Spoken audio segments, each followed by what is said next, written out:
confronted the king and invited him to a party. He'd been to a party. And at the party, king says, "What can I do for you?" Up to half the kingdom. And she says, "Come to another party. Just you and I and Haman." We talked about the idea that she keeps inviting Haman to these private parties. So we're in chapter 6 of Esther. Got a lot to cover today.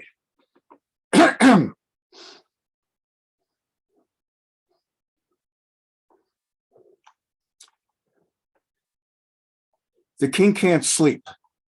He's bothered because she keeps inviting Haman to that party, these private parties, and he can't pick it up. What's going on with these parties?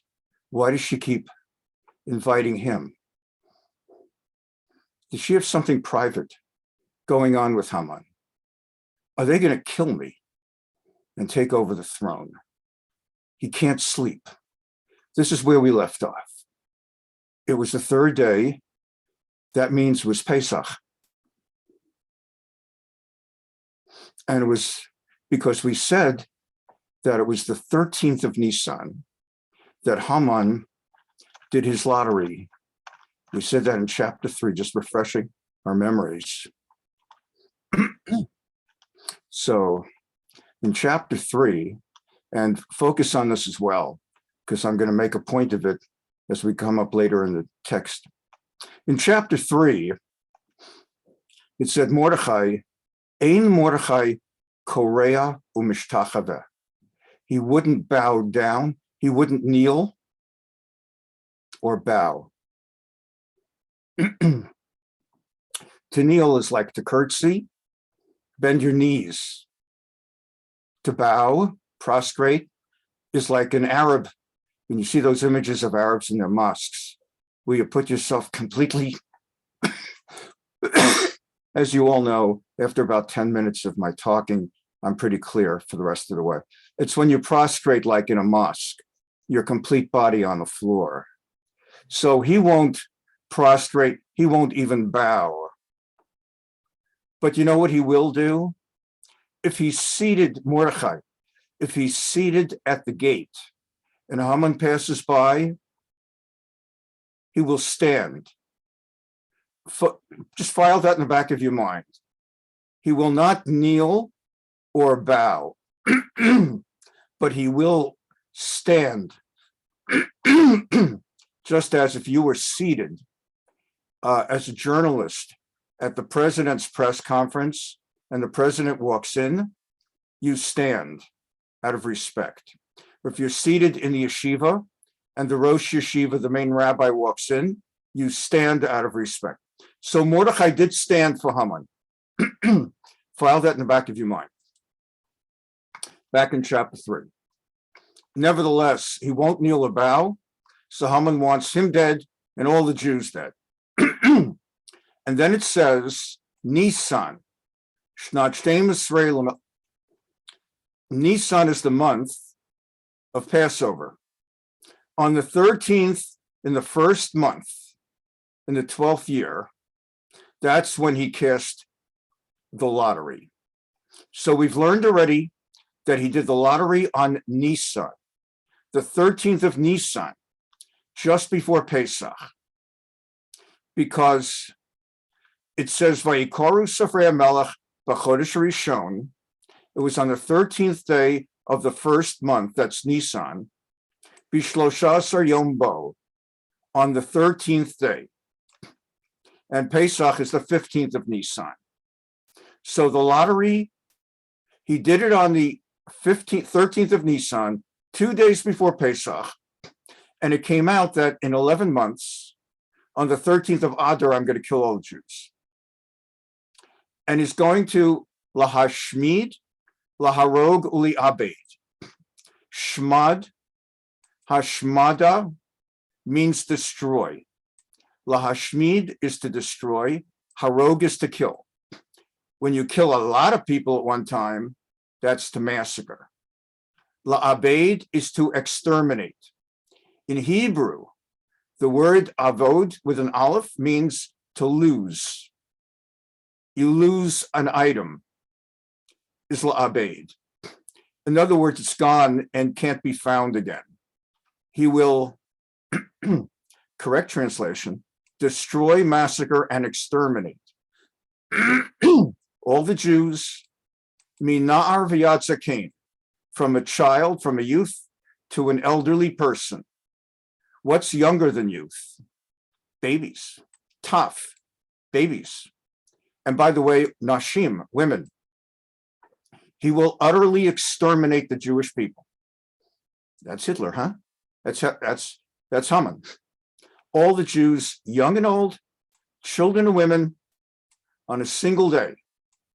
It's not going to be even like Hitler, where he started with Kristallnacht in 1938, and he was still killing 800,000 Jews, Hungarian Jews, in 1944. He's going to kill out all the Jews of the 127 provinces in one day. Bishlosha Asar Yom L'chodesh Shnei Masar, on the 13th of Adar, exactly 11 months hence. Okay. And they sent out the word everywhere. You'll be killing Jews on the 13th. The word is immediately heard by Mordechai, and he tears his garments, puts on sackcloth, dresses in mourning, and begins that process of the exchange with Esther through Hatach, the intermediary, whom we are told is Daniel, who had come up from Babylonia together with Mordechai. And from that came the exchange that she will risk her life and go to the king, even though she has not been summoned.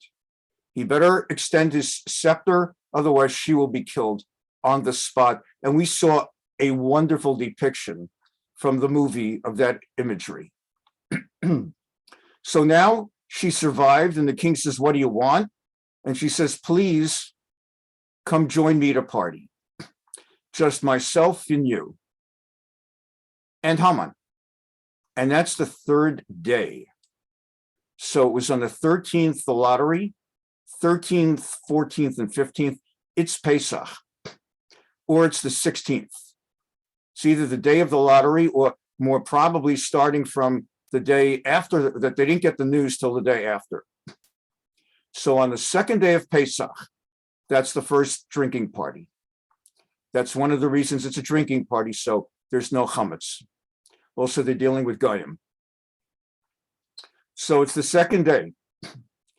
El HaMishteh, from the word shoteh, to drink, lishtot. It's a drinking party of wine, and there are three people: Your Majesty, Haman, and the Queen. So now we're at the day, and at the party, the king says, "What do you want, Esther? Up to half the kingdom I'll give you. I showed you on the map, up to Jerusalem." And she says, "All I ask of you is to come to the party I'm making, to the party for tomorrow, and then I'll tell you what's up and what's cooking." Well, Haman is happier than happy. He's sameach v'tov lev, but he sees something as he passes Mordechai, because Mordechai is near the gates. It says, "V'lo kam, v'lo zam imenu." Mordechai did not come. Kam means rise. Mordechai actually, instead of out of fear, changing his ways and bowing or prostrating, he's upping it by not upping it. Now, lo kam. That's why I emphasized a few moments ago, filed it in your memory. Now he will not even stand for Haman. As Haman walks by, there's no point. How are you going to make it worse? He's going to massacre all the Jews, and he's going to exterminate us in 11 months. How in the world will anything get any worse? So to hell with him. And Mordechai will not even stand. V'lo kam. That throws Haman off, because he had seen Mordechai standing for him. And it takes Haman's mood, which had been very happy, having just been at the private party, invited for the next one. And he goes to his wife and tells his friends, and they come up with the idea of building a gallows to hang Mordechai tomorrow. You don't wait for Mordechai. Let's hang him tomorrow. And 11 months, the rest of the Jews. Okay. That night, the king cannot sleep. And I taught you, it's because the king is obsessed now with whether he's going to be assassinated tomorrow at the second party. What is Esther up to? And why is she insisting that Haman be part of these private romantic parties, if not to have him killed? So he asks, unable to sleep, that his book of Chronicles be read, his diary. Read to me about my royal reign. First of all, it's interesting, and it's about me. And he starts to think, I'm wondering, there has been at least one assassination plot, Bigtan and Teresh. And Esther came and told me that the Jew Mordechai revealed the murder plot. I don't know why she has connection with Mordechai, because he doesn't know she's a Jew or that there's a relationship. But somehow Mordechai told me about it. Jew. I'm alive today because a guy found out about the assassination plot and he revealed it. I wonder whether there's an assassination plot now of Esther and Haman against me, and whether someone in my kingdom actually knows about it and could warn me now and could save my life, but is not coming forward because he heard that a guy who previously alerted me to an assassination plot never got thanked, never got rewarded. So why bother? I live in another part of the kingdom. To go through all the trouble, to go from India or Ethiopia, Mehoduviat Kush, all the way to Shushan, to warn the king, he's not even going to say thank you. So the heck with him. So the king, in addition to being unable to sleep and wanting to hear an interesting story about his life, is wondering, have I failed in the past to thank someone who warned me about an assassination? And if I can do something publicly to really be an over-the-top thank you, maybe that will inspire and motivate anyone else who knows about an assassination plot. So that's part of what's going on here. And you'll say, do people run into assassination plots more than once? In my lifetime, and a few of us who are older than Naomi, Gerald Ford. When Gerald Ford was president of the United States,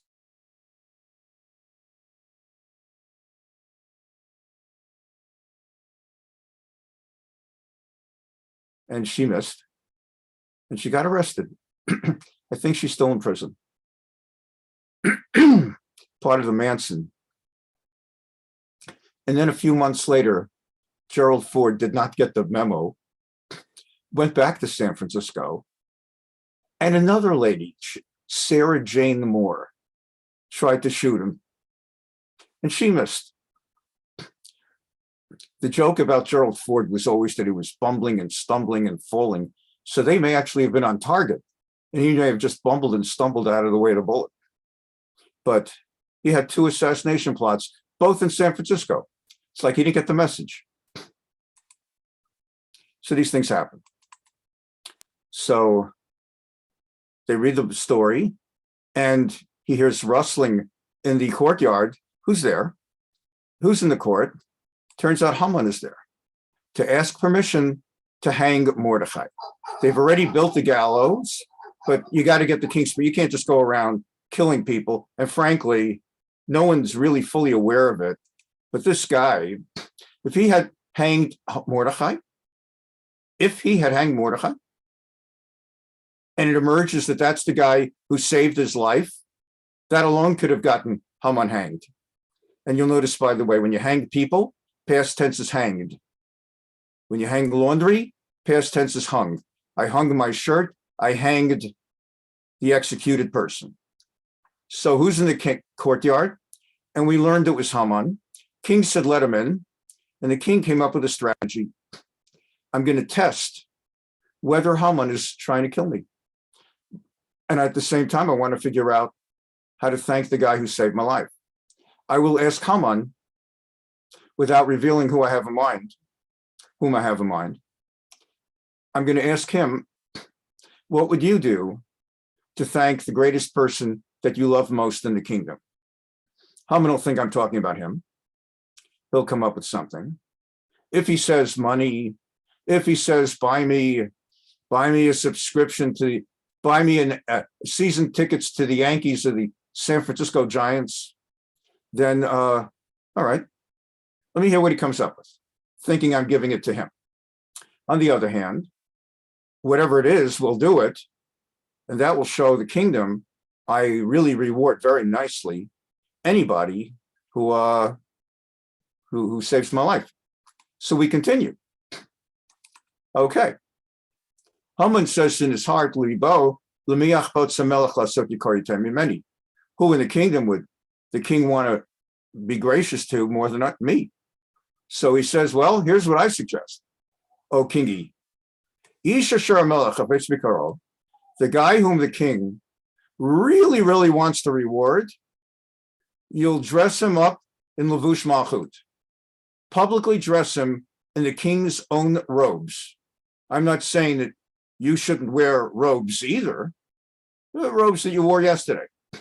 Levush malchut asher lavash bo hamelech, kingly clothing that the king has worn. People look upon him and say, son of a gun. He is wearing, holy smokes, the king is letting him wear the same royal, and he looks pretty royal himself. Oz v'hadar levusho. V'susa ser rachav alav hamelech v'asher nitan ketam malchut barosho. And, you know, the king has his horse. We were just talking last week, was it Barry, who reminded me that Robert E. Lee's horse was named Traveler, very famous horse. And King has his horse. Man, if you could put that guy in the king's robes, on the king's horse, with a royal crown, and then you take that guy, Naton alavush vasus, al yadish misarei melech apartmim, and then you have one of the leading people in the kingdom, walks on the ground in front, pulling the horse by the reins. And that's R-E-I-N. R-E-I-G-N is when a king reigns, with a G. R-E-I-N is reins of a horse. And pulls by the reins of the horse, and you v'herkivu al sus b'rechov ha'ir, and you take him down the main drag of the kingdom. As I said here in Irvine, that might be Jamboree or Culver or Michelson. In Brooklyn, it would be King's Highway. In Manhattan, it would be Times Square. In Israel, it would be maybe Rehov HaMelech George, King George Street. And he'll scream out, he'll yell out, Kach hayeh aselis, hear ye, hear ye. Thus is done for the man whom the king desires to honor. The king likes that. This will be a proper reward to the guy who saved my life, and an inducement to anyone else in the kingdom who knows about a plan to kill me. It also tells the king, this guy has royal designs. It looks like that's what he's looking for.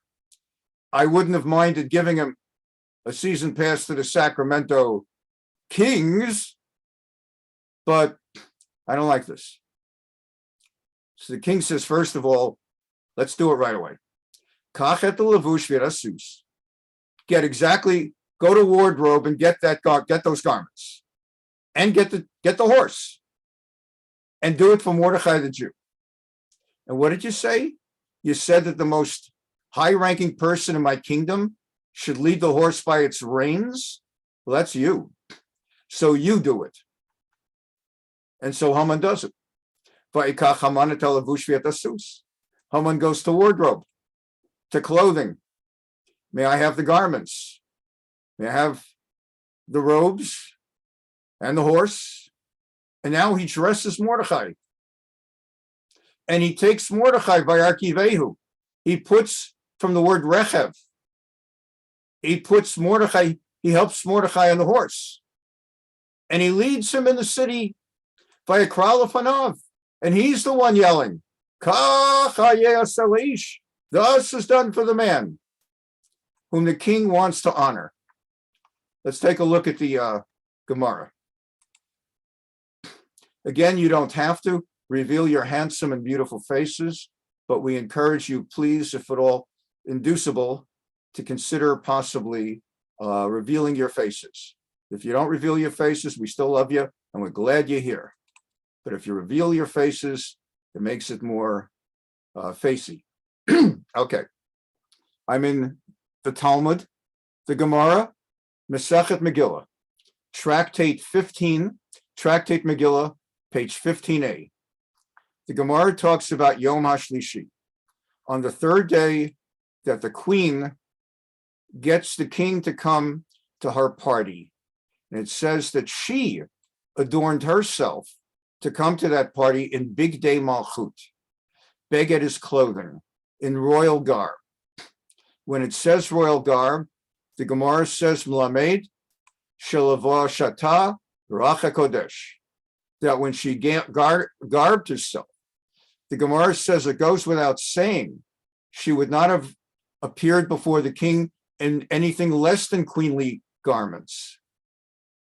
Why does it specify she robed herself in garments? That she robed herself spiritually in garments before the King of the universe, God Almighty. She went not only as a secular queen with a plot to get the king jealous of Haman and save the Jews, but she walked in with God at her side, not simply saying God is on our side, but she prayed to God and she entered with God. So I begin with that Mishnah, and I take you next to another Mishnah, to another Sugya, section of Gemara. Amar Rabbi Elazar, Amar Rabbi Chanina. This again is from Tractate Megillah in the Talmud, folio 15a. Rabbi Elazar said in the name of Rabbi Chanina, Kol ha'omer davar, b'shem omro, meviga ula liolam. Anyone who quotes his source when he quotes, rather than taking credit for himself for something important.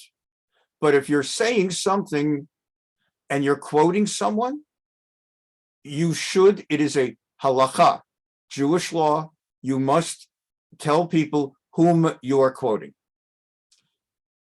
Mevi ge'ula liolam, that brings redemption to the world. In academia, most all of us have gone to college. If you ever wrote a term paper, if you start expounding on ideas that are not original, but stolen from someone else, that's an evil with its own word, plagiarism.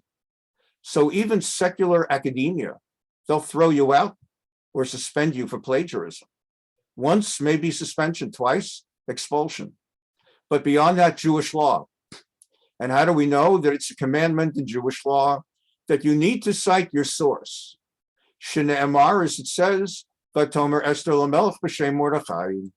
When Esther revealed to the king the assassination plot, she did not do so anonymously, but explicitly said, Mordechai, the Jew, is the one who alerted me.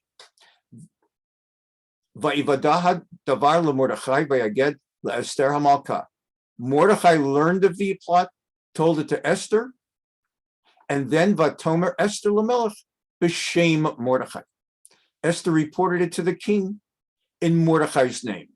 Thus, when they investigated it and they found it to be true, they executed Bigtan and Teresh, and they recorded in the book all the details, including that it was Mordechai the Jew. Otherwise, he would have forgotten. I remember the name Sarah Jane Moore and Squeaky Fromm because that's who I am. But not everybody would remember. Okay. We continue in this page and folio of Gemara. Page 15b, I'm going to go 15b, Mishnah 14, Sugya 14. Okay. Rabbi Yehuda Omer, Kedei shelo yakiru ba shehi Yehudi. Here the Gemara is having a debate. Several rabbis are in the room together. And the rabbis all are discussing what was the plot? What was Queen Esther's game? Why did she not initially just come forward and tell the king, Haman's trying to kill the Jews, and it's time for me now to let you know that I'm a Jew? Why did she surreptitiously and circuitously play this game, come to this drinking party, come to that drinking party, just you and Haman and me? What was she up to? I've already told you, I guess I should have said spoiler alert. I've already told you what she was up to. Now I'm going to bring redemption to the world by sharing sources, though I've shared that this was from the Gemara. Why did she want Haman at the party? Rabbi Meir says she invited Haman to be at the party. He wanted her nearby. She wanted him nearby, so he would not take counsel and rebel against Achashverosh when he discovered the king's angry with him. She wanted to keep him under wraps so he cannot do damage. That's one opinion. Rabbi Yehuda Omer. Rabbi Yehuda says, Kedei shelo yakiru ba shehi Yehudit. Actually, a different reason. She wanted Haman at the party because she was afraid he was beginning to suspect she is a Jew. But if he sees that she's so close to him, amorously or in other friendship, well, no Jew would be close to an Agagite, an Amalekite who's planning to kill him. It would be like 1940s, and I'm hiding. I'm a Jew who's hiding that I'm a Jew in the midst of Germany. And I'm afraid that there's this German Nazi officer who thinks I'm a Jew. To throw him off, I've been invited to, I don't know if I'm invited to Hitler's house, but I asked Hitler, can we also bring Herr Ganzenstoff?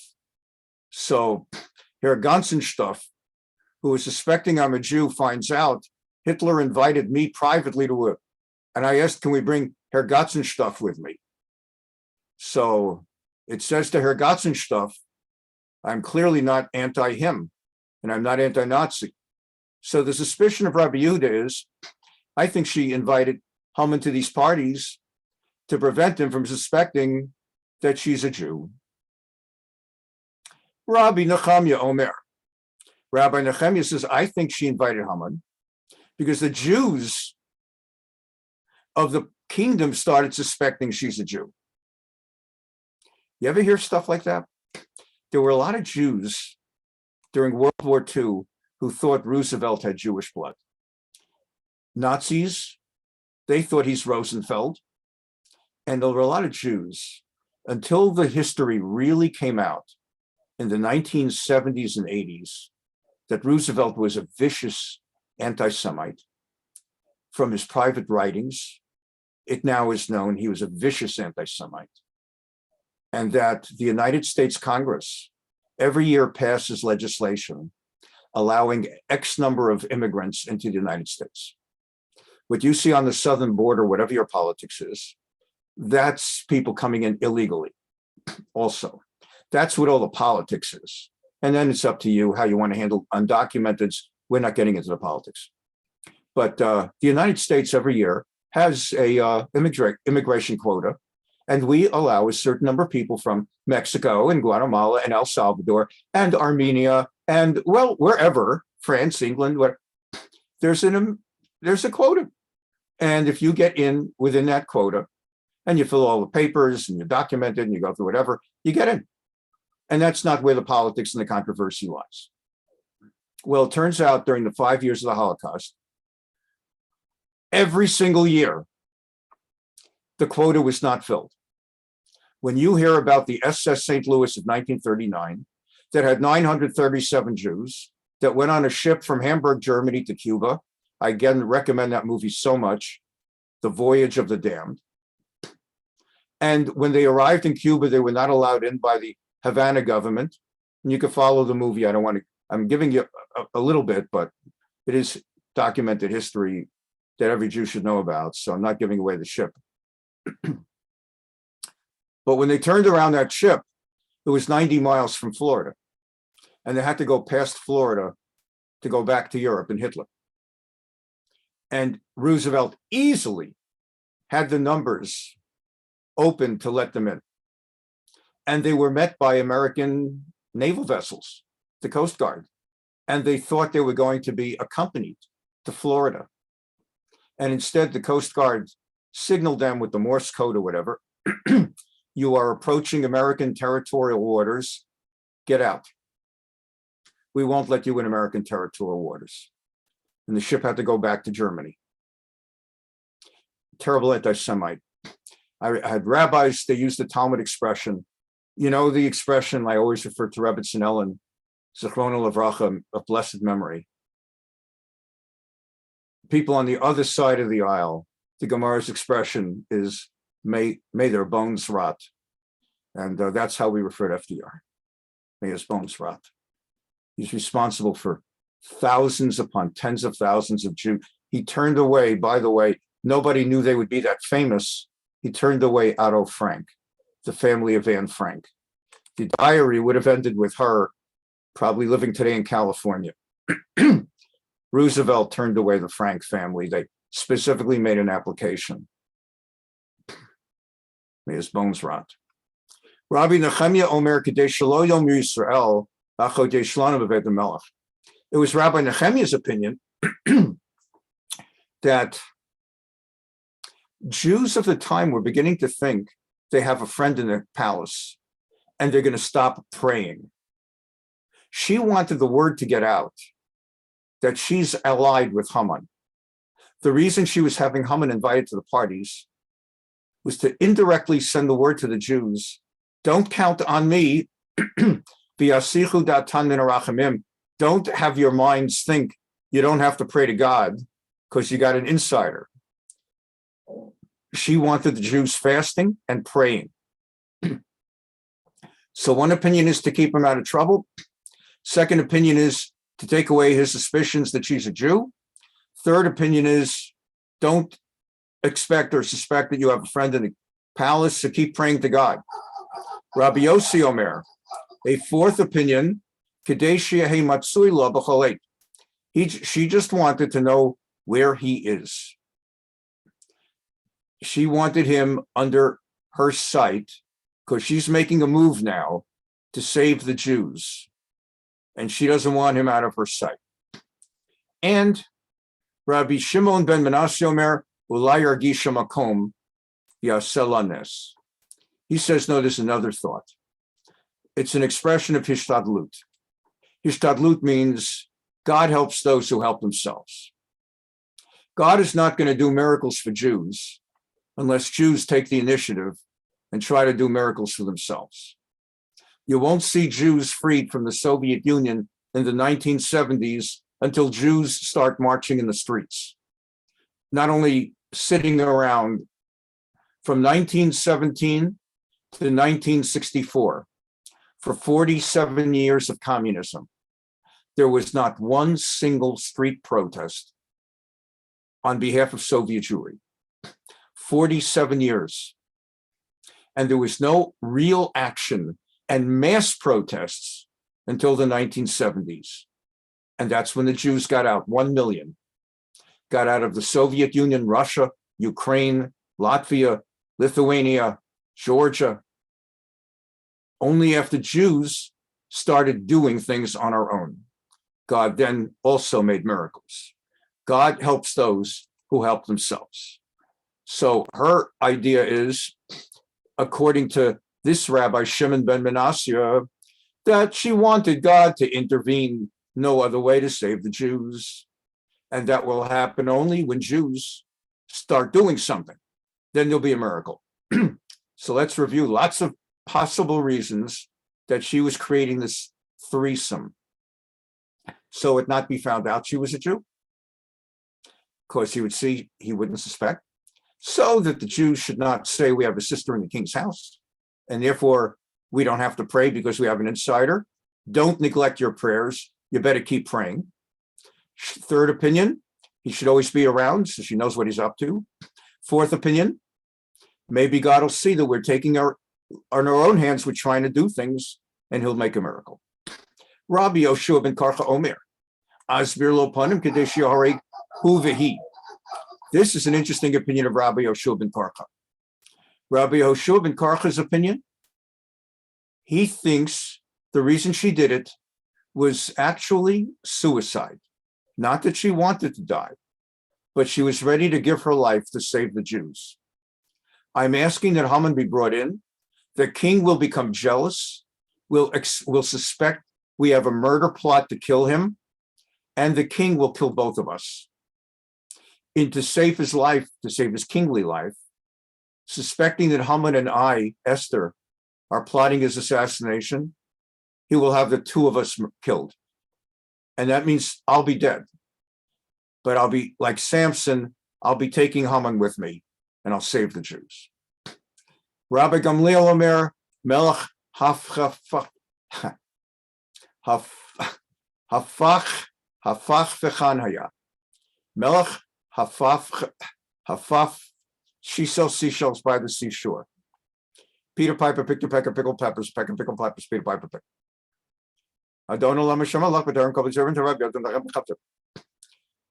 From the word hafach. Hafach means opposite, reverse. This is a reversible king. Hafach fechan. This is a reversible king. What does it mean, reversible? Doesn't mean he wears a reversible jacket, or it means this king turns on a dime. 1 minute he wants Vashti to come out naked. Next minute he has her executed. Give him a little bit of wine. Within moments, he'll have his closest friend hanged. Therefore, I want Haman with me at that party. I'm going to serve up wine. And this king who turns on a dime, I think if Haman's in there at that moment, he'll have Haman executed. Separate opinion from Rabbi Yoshua ben Karcha. Rabbi Yoshua ben Karcha is saying, I'm ready to go down with the ship. Rabbi Gamliel is saying, I'm not going to be in danger. I'll just have him with this reversible king. Once the king's drunk, that'll take care of him. Rabbi Gamliel says, Rabbi Gamliel says, the best explanation of all rabbis trying to understand what was a plot is the explanation given by Rabbi Eliezer, the Modai, of the city of Modai. Kinatu b'melech, kinatu b'sarim. She decided to make the king purely jealous. Not that he thought there was a plot to kill him, but simply that he started thinking she loves romantically Haman more than she loves me. And furthermore, with all these different opinions, okay, in the end, Ashkeche Rabba bar Avu Eliyahu, and he said, what's the reason? That it says that he says the reason was all of the reasons put together. She had so many reasons behind, before you look at this Gemara, in all honesty, it's a little hard to kind of get your mind around. That's the way she's going to save the Jews, by having a drinking party and inviting. Why doesn't she just come out and tell them what she's up to? And the Gemara helps us see she had like 10 different reasons. It was a good plot. Once you start to see, keep them out of trouble, prevent them from suspecting she's a Jew, prevent the Jews from stop praying to God because they think they've got a girl inside who's going to save their lives. make the king jealous, make the king execute him on a dime, all these things, all at the same time. That's what's motivating her. So we see what she's up to, and the Gemara continues talking. So I'll keep you with the Gemara. So now that we've got an idea why she did this, so now the question becomes, all right, we see what she's up to. And the next question is, what is it about, what motivated the king to adopt Haman's decision? So let's look at Sugya 21. No falele milta badate. My dekamen dizamente Esther lam Haman. The king, meanwhile, did not have the opportunity to learn the Gemara we just learned. He's still bothered. Why the heck is she obsessed with inviting Haman? Dilma eitzaka shakli ilave dahahu gavra limiktele. I'm wondering, has there been a previous time when someone plotted my assassination? Hadaramar ihachi lahava gavra darachim li dahava modele. Was there a case previously where someone became aware of an assassination plot against me? And what did I do? What did I do in that case? Hadar Amar. So he asked his servants, has there ever been an assassination plot against me? And if so, what did I do? Was there someone in the kingdom who actually did me a good, from the word tov, and I never rewarded him? Mishum hachi menani ishi magali. And maybe, if that be the case, there may be someone who knows about a plot to murder me now and simply is not coming to help me because I don't say thank you. By the way, let me tell you, I don't know about you. At Chata'ayni Maskira Yom, I'll admit my own, call it a failing or otherwise. If there's someone I've done favors for again and again, and they don't say thank you, and I don't need them, they're not paying me money, I don't work for them, and it's an inconvenience. I'm not going out of my way to do them another favor. I won't hurt them. But if they're not grateful, there was a lawyer at Jones Day, a bum, and I was an associate, more junior, and he's more senior, and I did a few things for him. I wanted to get brownie points. I wanted to rise up in the law firm. And I learned he never said thank you. He never appreciated a damn thing I did for him. Spoke to some of my colleagues. They told me he doesn't appreciate anything, takes it for granted.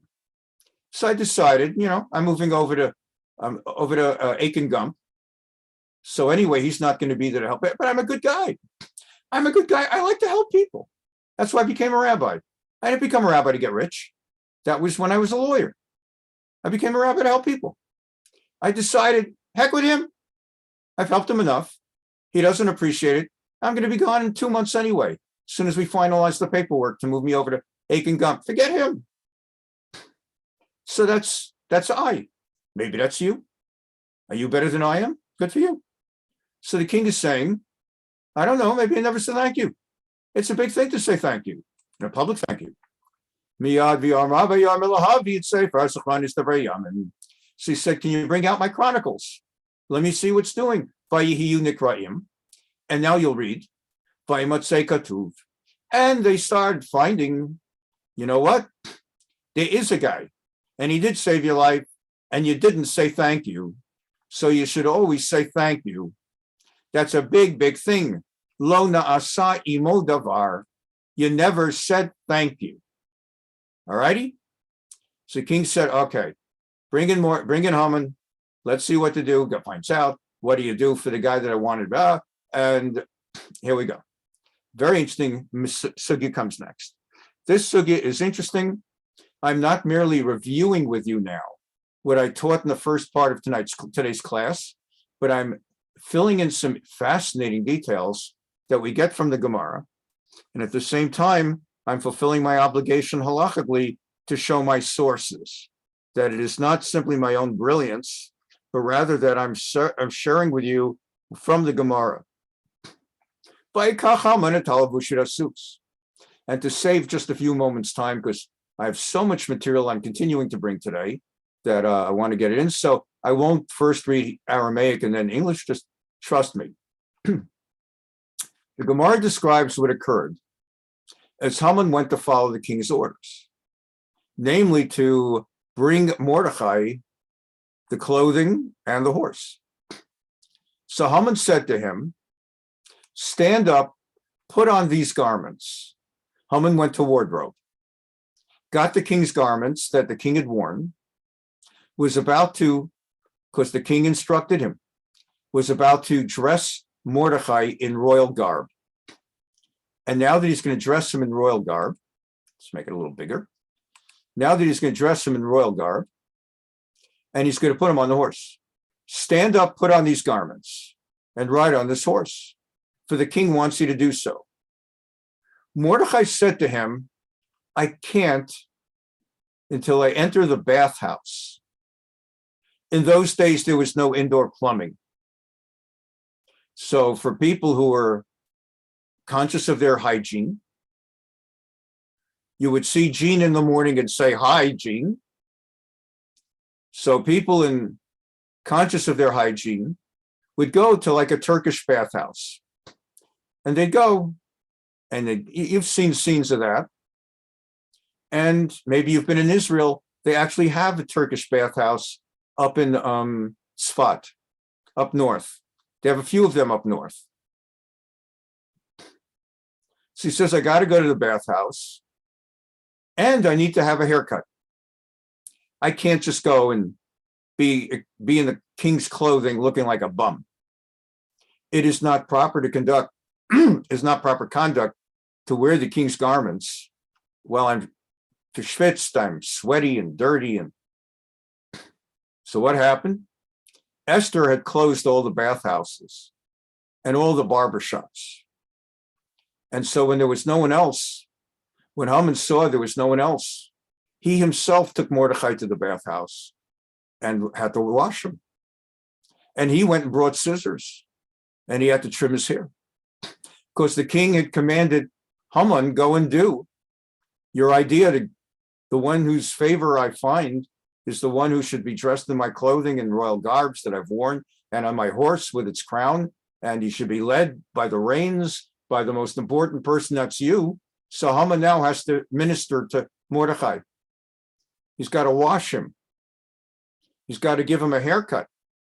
When he was trimming the hair of Mordechai, he injured himself with the scissors. And he sighed. Mordechai said, why do you sigh? Haman said, the man whom the king had once regarded above all his other ministers, namely Moah, is now made a bathhouse attendant and a barber. Look how low I have gone. Mordechai said to him, you wicked man, you were once the barber of the village of Khartoum. You merely have returned to the occupation. So from the Gemara we learn, Haman was not born into royalty. He worked his way up and he began as a barber. Haman was the barber of the village of Khartoum for 22 years. And then he rose up. That sometimes happens. It's kind of story you find, it's a good story. Haman, after he finished the haircut, after giving Mordechai his haircut, Haman dressed him in the royal garments. And then Haman said, it's time to mount the horse and ride. Mordechai said, I can't get up on the horse.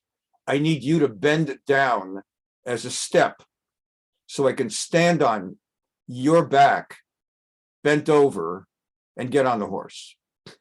Mordechai played this to the max. Mordechai said to him, I am unable as my strength is waned from days of fasting, right? He's been fasting 3 days. Haman stooped down and Mordechai ascended on him. As Mordechai was ascending onto the horse, Mordechai gave Haman a kick. You might think to yourself, that's only going to make things worse. It ain't going to make things worse. There's a gallows waiting to hang him in a few hours. There's a decree to kill out all the Jews in a few months. It's not going to get worse. And Haman says, doesn't it say in your books, do not rejoice when your enemy falls? That's in the book of Mishlei. And non-Jews, even today, Christians, there are Christians who know the Bible. And Haman knew the Bible. Do not rejoice. That's very good advice, by the way. If you stick it in the face of your enemy when he or she falls, thinking, now I can do it, you never know what tomorrow may bring. You never know when tomorrow, again, not taking political sides, God forbid, during a Torah class, but Joe Biden lost many times that he sought the Democrat nomination. Let's say you personally have a personal thing against Joe Biden. He lost in this primary, he lost to Hillary Clinton, and you don't like Joe Biden for whatever your reason. Looks like he's finished. He's the president of the United States. He's not finished. And the same thing on the other side. You don't like Trump. He owes you money. You own a concrete company that built a casino for him. Then he went bankrupt, filed Chapter 11, never paid you a dime. You decide, I'll stuff it in this guy's face. He's finished. He ain't finished. Became president of the United States. Well, now he got beat. You don't know what tomorrow may bring. He may be president again. You don't treat your enemies. You don't stuff it in their faces. I give you 100 examples, just taking a few famous ones. John Kerry one day might be. Al Gore, who the hell knows who will be president of the United States? And so many other things. You never, ever, ever go after someone when they're down. You never know what tomorrow may bring. So that's in Mishlei. So in the book of Proverbs, Mordechai said to him, yeah, it says that in Mishlei, but it applies only to Jews. That is in terms of a halacha. I'm telling you as a rabbi, it applies to everybody.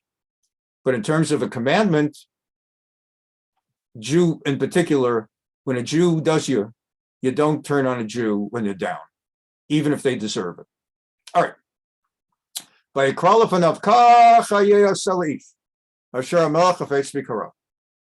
So he then says, thus, as he now has Mordechai, having stood on his back to get on the horse, get on the high horse with a crown, dressed in the royal garb, Haman now leads him through the main street, the main avenue, the equivalent again of Main Street, King's Highway, Culver, Jamboree, you name it, Wilshire Boulevard.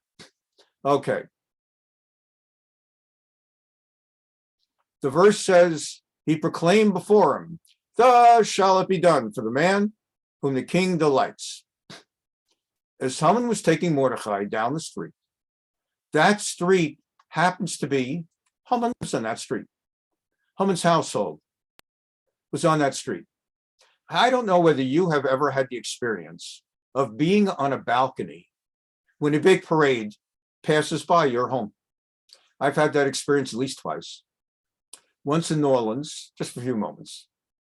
And I also was in New Orleans, like, you know, on Mardi Gras, and then they start throwing those beads from the balcony and all the ramifications of that. And in Louisville, Kentucky, they have something called the Pegasus Parade. Pegasus, as you know, is that horse, that mythical horse that flies. It's the horse with the wings.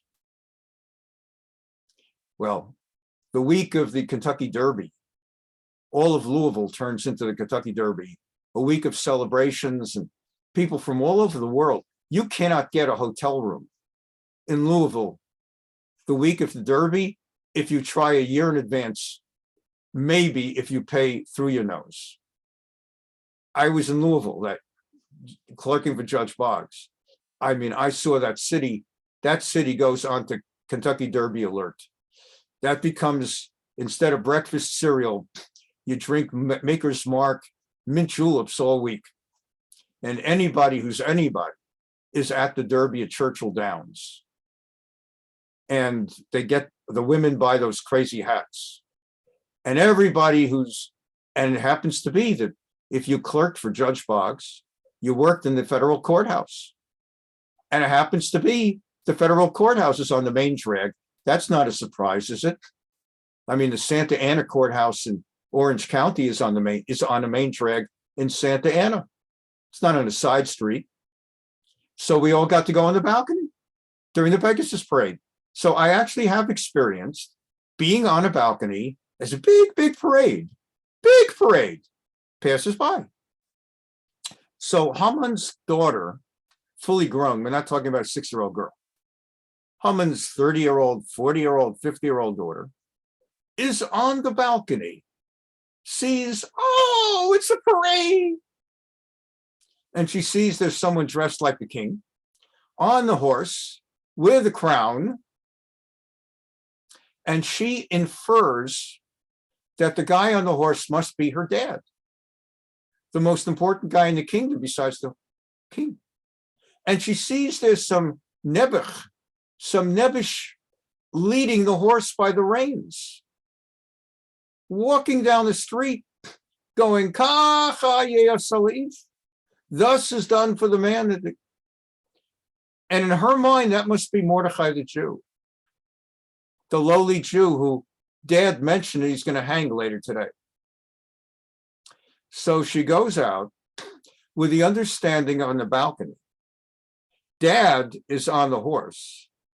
His enemy, Mordechai the Jew, is in front. And she pulls out her chamber pot. For those of you that aren't experienced with this, in the days before indoor plumbing, if you wanted to get clean, you went to a bathhouse and you had to urinate and you had to defecate, and you did so into, it's called a chamber pot. And then you had to dispose of the stuff in the chamber pot. Nowadays, sometimes people, if they're going on long journeys, I don't know, camping, they buy these plastic urinals. I don't know. So she's got a chamber pot full of her waste, her body waste. And she decides to dump it on the head of Mordechai the Jew, all of her waste. So she dumps it on the guy who's leading the horse, unaware that her father is the one leading the horse. The Gemara tells us what happens. As Haman was taking Mordechai along the street of Haman's house, Haman's daughter was standing on the roof and saw the spectacle. She thought to herself, the one who is riding the horse must be her father, and the one walking before him must be Mordechai. She took her chamber pot full of feces and cast its contents unbeknown on the head of her father, whom she mistakenly took as Mordechai. Oh, when he raised, right? You're on the ground, someone just dropped a chamber pot on you. You look up instinctively, who did that to me? When he raised his eyes, she saw that was her father. She started trembling so terribly, she fell out the window and died. In her distress, she fell from the roof to the ground and died. Okay, just to say it quickly, it's good for me.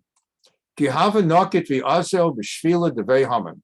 Chazite brate de kaima aigura. Sfira haiderchi vavua. V'haidemiske kame Mordechai. Shkal la'atzitz devei takise ushte te'aresh di avuha. Dali eine v'chazat di avuahi. Nafla me'igara li'ara umeta. Okay.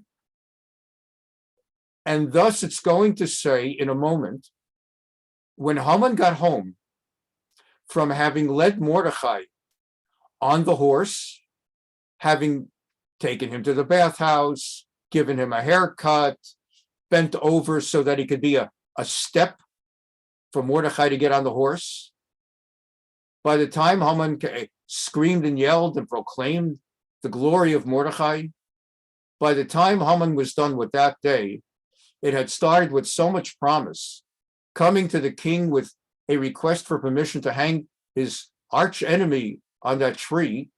By the end of the day, Haman was broken. It says, "V'Haman nitchafel beito, avel v'chafui rosh." What does avel mean? Avel, avelus, base avel. Avel is a mourner, mourn. And avel, God forbid someone, when Ellen, Zechron Levracha, Rebbetzin Ellen passed away, I became an avel. I went into mourning. My father died. My mother, I was an avel. When you do a Shiva visit, Shiva means 7. It's called Shiva because a person stays indoors and mourns 7 days, and the person is an avel. So it says he came to his home as an avel. Who is he mourning? He was mourning the death of his daughter, who had just fallen from the household. V'chafui rosh, and with his head covered. You know the word rosh is head. Either you know it by itself, you know Rosh Hashanah, the head of the new year. What was his head covered with? Certainly not a yarmulke. His head was covered with feces and urine. Avel al bito. He was mourning his daughter, mourning over the death of his daughter, and having his head covered due to what had happened to him, as his head was full of filth. So I brought you those Gemaras. Now we could go back to Megillah. But I had an obligation to say it b'shem omro, to show you my sources of where I came up with this extraordinary, interesting insight. And we're coming back in a moment to the next extraordinary insight. Let's continue Megillah. As I told you, I've got a lot of material today. It's very interesting, sure, at least to me. Hope to you as well. So he goes and he comes home and he's broken. As he comes home, it says, Vayoshav Mordechai, we're at chapter 6 of Megillah, verse 12. Vayoshav Mordechai al Shar Melech. Mordechai, after being led on the horse through that extraordinary public honor, returns to the gates of the king, where he takes off the king's clothes, puts back on sackcloth. By the way, that's another reason we wear costumes on Purim. Part of it is we hide our faces.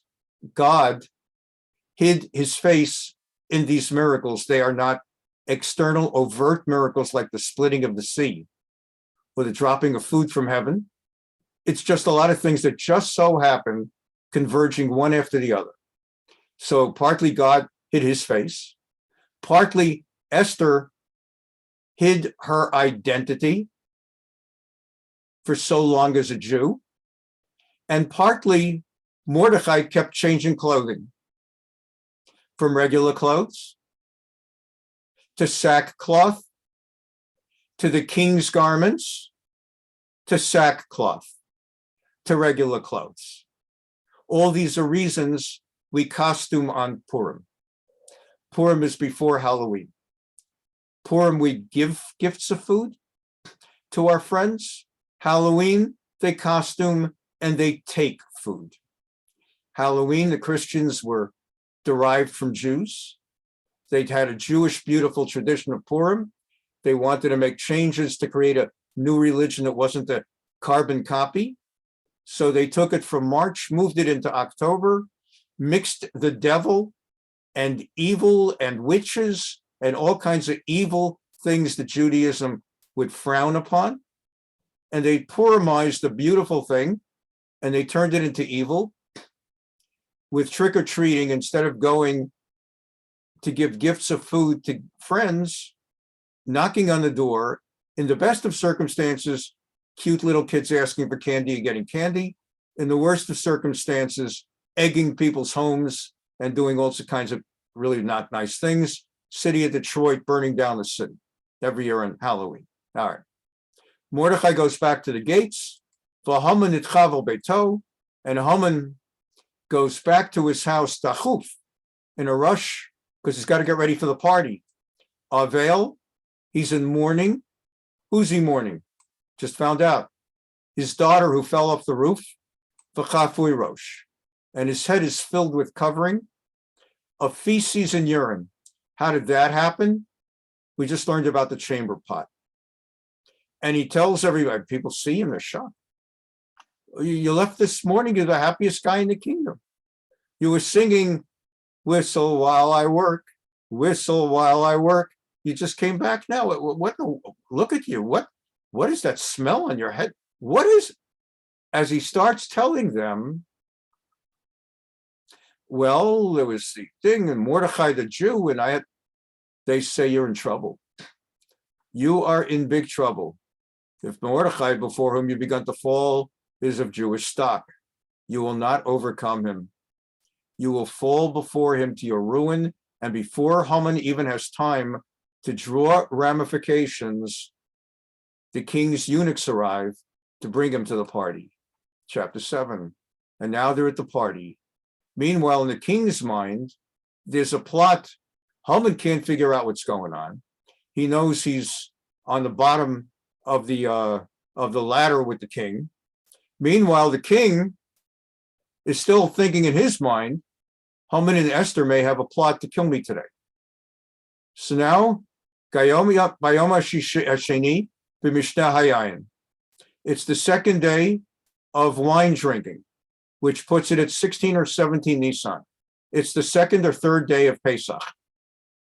Again, Esther cannot eat chametz. It's Pesach. The Jews will be murdered, mass exterminated in 11 months. If the plot, Haman's plot, for which he's been given decree permitting it, comes through. So you've got everybody's thinking something different. There's a lot of drama going on in this party. For 40 years, you've been attending Megillah readings, perhaps, and you got to follow every word. It's all you can do to see the English translation while the reader is reading in Hebrew. How much you're able to follow all the deeper intrigues and storylines in the background, the narrative, I don't know. But this is what's going on. Lots of different people, lots of storylines. And at this point, the king says to the queen, what do you want, darling? Up to half the kingdom. And she breaks down crying. I'll tell you what I want. I'm shaking to the roots of my being. I'm facing destruction. Let my life be granted. Let my people be saved. Tinaten li nafshi b'she'elati b'ami b'vakashati. I'm asking for my nefesh, my soul. I'm about to be killed. My people, is about to be exterminated. Kinim karnu ani v'ami lahashmid laharog li'abed. Because I, ani, even if your Hebrew is weak, maybe you know the word ani. I, maybe you know the word and my people have been sold. Now, I'm going to ask you to memorize 3 words. We're going to jump away, and we're going to come right back to 7:4. We've been sold lahashmid, laharog, uliabed. Lahashmid, laharog, uliabed. What was the decree that Haman got the king to sign off on after he did the lottery?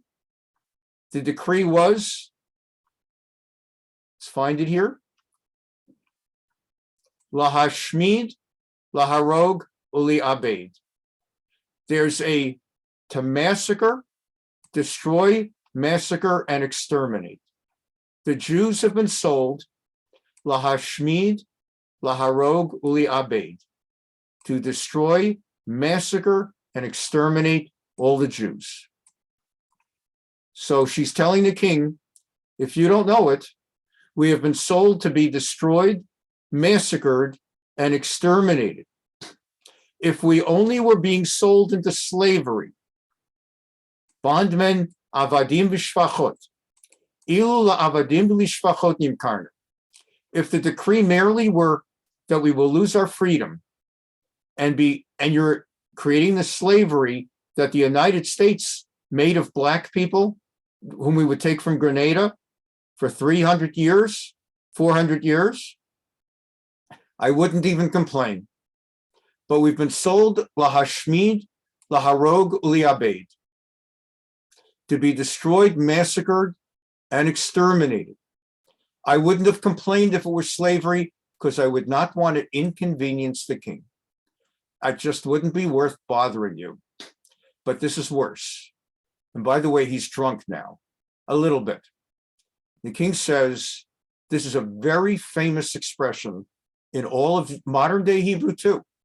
Mihu sev esahu. Me means who. This is a famous thing. Me means who. And who means he. Mihu zeh. Who is he? Ve'esahu.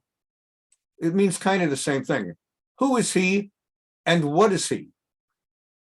Asher mala oli bola sokain.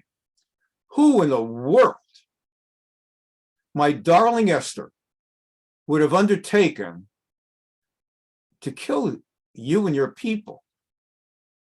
But Tomer Esther, Ish Sarva Oyev Haman Hara Hazeh. She points to Haman at this closed party.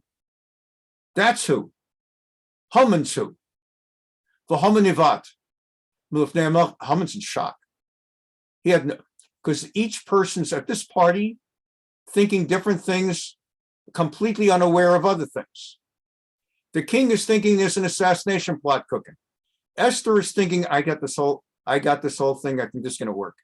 Haman's thinking, I'm the most important guy in the kingdom, and she regards me highly. He's shocked. She's Jewish? I didn't know she's Jewish. Hamelech kam b'chamato mimishtahayayin. The king erupts in such anger, el ginat habitan. Gina is from the word gan. You may know that, like, you send your kids to gan, to the garden, to kindergarten. Gan is a garden. Ginat makes it possessive. Garden of. Bitan from the word bayit. The garden of the house, namely the courtyard. The king is so blown up angry, he bursts out of the palace room of the party to either calm down or contemplate, what am I going to do next? But he bursts out of the room into the courtyard. With him bursting out of the room, Haman Amad Levakesh Nafsho. Haman realizes, oh my God, I'm in trouble. Oh my God, I'm in trouble. I'm going to be dead. The queen whom he loves just exposed that she's a Jew. I'm the one who's behind the forthcoming plan to exterminate the Jews. The king is drunk. I've seen what the king does when he gets drunk. He begs Esther. He gets up. He begs Esther, because he sees he's in big trouble. And when we say trouble, he's in mortal, perilous danger. V'hamelech shav miginat habitan. And the king returns back in from the courtyard to the drinking party. V'haman nofel al hamitan. And this is very important, the word nofel. Based on the timing, I could go on another 2 hours, but based on the timing, we'll be winding down soon. So I have one more quick Gemara. If you know your Hebrew well, nofel is present tense. I am falling. Nafal is past tense. I fell. It said the king returned, past tense. It said Haman Amad, not Omeid. So the way it's being written, Haman remained, Haman saw. Instead of Haman Omeid, Haman Kiro instead of it being written in present tense, Haman stands and he sees he's in trouble. The text says Haman stood and saw he's in trouble. That's appropriate. And the king returned. It does not say the king returns, but mysteriously, inexplicably, the grammar changes and Haman is falling on the chaise lounge on which Esther is sitting. She's on like those chaise lounges, kind of like a half couch that royalty kind of lie on and they prostrate themselves. So she's on the couch, and not that he fell on, right? He saw he's in trouble. He got up. He saw he's in trouble. And he is falling. It should say he fell. The Gemara asks, why did it say present tense, he's falling? Gemara says, Ata levete v'haman nofel ala mita. It says Haman is falling. Nofel nofal. Present tense, falling, rather than nofal, mibayale, which is a past tense. Some Rabbi Elazar. Rabbi Elazar says there's a reason for the switched grammar. He kept trying to get up. He wasn't trying to fall. He was trying to beg for his life, but not to fall on top of her. And every time he tried to get up, he kept back on top of her. In a progressive verb, he kept falling. Progressive present tense. Take my word for it. There's a thing called that. God sent an angel, Eliyahu Hanavi, the prophet Elijah, and he sent Gabriel. Eliyahu, is in the form of Charvona. It's going to say in a moment, Charvona, one of the high-ups is there. You'll see in a moment. That's actually Elijah. Charvona is at home. And the angel Gabriel, has been sent so that Haman appear to be on top of the queen to rape her or whatever when the king comes back in. Nafal, no fail. He didn't merely fall on her. Every time he tries to get up, he keeps getting pushed down because the king is outside. That may be 5 minutes, maybe 15 minutes. Nafal mi baile. It should say he fell. Amar Rabbi Elazar Melamed, Shaba malach v'pilo alav. An angel came and kept pushing him down, making him fall. So that the king then walks in and says, seeing him, can you imagine walking in half drunk already, and you see this guy that you're, number one, you're thinking the guy wants to kill me. Number two, you're thinking he wants to kill me so that he can take over the kingdom with my wife. Number three, he can't even wait. He's already on top of my wife, on the couch. So let's see what the text tells us in the Megillah. Text says, the king returned. The king returned from the palace garden to the banquet room. Haman was lying prostrate on the couch on which Esther reclined. He saw literally that he's on top of her. Does he mean to ravish, to rape the queen in my own palace? No sooner did these words leave the king's lips, Haman's face was covered. At that moment, Charvona, one of the eunuchs, high-ranking eunuchs, says to the king, by the way, here's the tree on which Haman was intending to hang Mordechai the Jew, the one who spoke good about you, who saved your life from an assassination. Charvona, one of the eunuchs said, do you know, right now, here's the gallows Haman made for Mordechai, whose words saved the king. And the king said, Tiluhu alav, hang him on it right now. Before Haman had a chance to say boo, they took Haman and they hanged him. And he was dead. They hanged Haman. With the end of chapter 7, at just about 12:30, I have an ongoing commitment always to be done, not to keep you all day so you can plan the rest of your day. Next week, God willing, we're going to do chapters 8 and 9. Chapter 10 is only 3 verses. So we will have finished Megillah just in time before Purim comes to read Megillah. Chapter 8 and 9 is fascinating. But before we get to it, I want to close out today's class, and I have a reason. I'm going to show you, first of all, if you want to leave now, you've been so kind to me and given me so much joy the last 2-3 months teaching Megillah Esther to you, because otherwise, for me to go on 90 minutes with no one in the room I'm talking to myself, and that's never very healthy. So you have given me motivation to prepare and to gain deeper knowledge myself of all this text and learn these Gemaras. No one is more witness than Denise on how she sees me at home with Gemaras and with texts, learning Midrash, just preparing for class. So I'll be doing that next week. If you want to let it go now, you can certainly opt out, but I want to give you a sneak preview from next week. Next week, we're going to talk about the pogrom. That's the heart of chapters 8 and 9. The pogrom against the Jews that Haman planned to exterminate the Jews, and how the king allowed instead for the Jews to pogrom. And in light of what's going on in Russia and Ukraine, I have prepared for you to, and I'll show it again next week, but to prepare you for it, I want to show you a little bit of a pogrom. And you might think, well, but I want to show you. This is from the famous 2-minute or so pogrom in Fiddler on the Roof. In fact, I'll just show you one, not both, so you don't feel that I just, that we did this last week.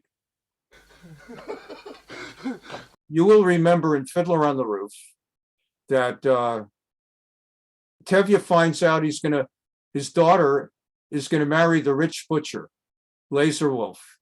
And he's a little bit drunk at the bar. And he's celebrating, la life, l'chaim, l'chaim, l'chaim, to life. And then as he comes out so happy, his daughter is going to marry rich, over comes Joseph Schildkraut, who plays the commissar, who tells him, unfortunately, I really like you as Jews go, as stinking damn Jews go here in Anatevka. I actually like you, and I just feel I owe it to you to let you know that I've been given orders. We're going to have to do a pogrom. And a pogrom, they don't just happen. The police stir it up, and the police stop it. And with this, I'll... Yes, Your Honor. I have this piece of news I think I should tell you as a friend. Yes, Your Honor. I'm giving you this news because I like you. Huh? You're an honest, decent person, even though you aren't Jew. Oh, thank you, Your Honor. How often does a man get a compliment like that? And the news? We have received orders that sometime soon this district is to have a little unofficial demonstration. What? A pogrom? Here? No. Just a little unofficial demonstration.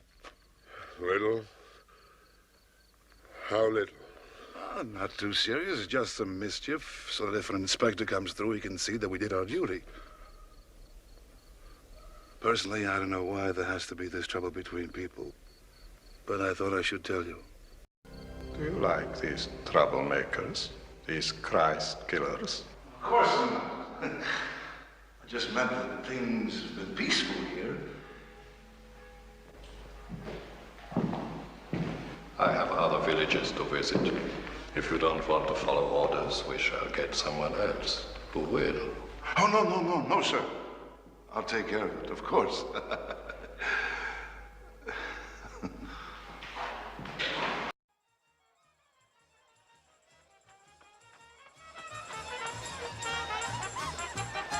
So it's weeks later, and it's the wedding. It's actually the night of the wedding of Seitel, actually with Muttel Kamzel, the tailor.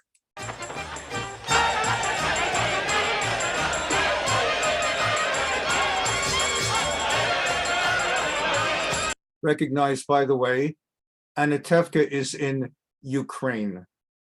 Our hearts today go out to the people of Ukraine, but we also remember that the Khmelnytsky pogroms were in Ukraine, that when Hitler marched through Ukraine in the 1940s with his Einsatzgruppen, Ukrainian nationals joined with the Nazis in the worst massacre of the entire Holocaust, when they murdered in one day 2 days, I'm sorry. In 2 days, they murdered 34,000 Jews in Babi Yar. That's also Ukraine.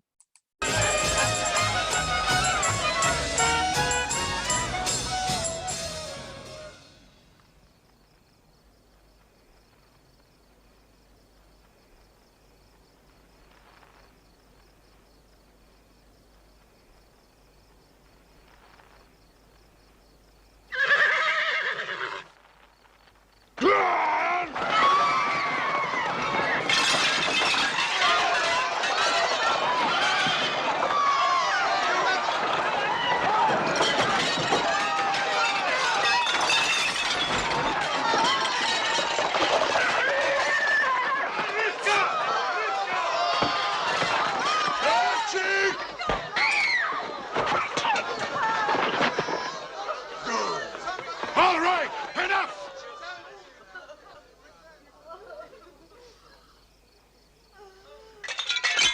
I said enough! Come!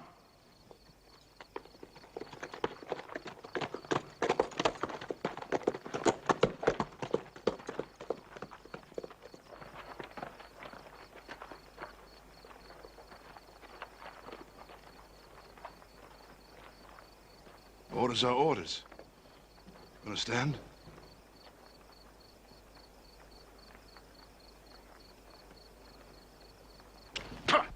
That's how it works. If the government is behind your pogrom, you have it, and when the government says the pogrom stops, it stops. I have that in another, we'll do it next week. I'm grateful to everybody who's been here.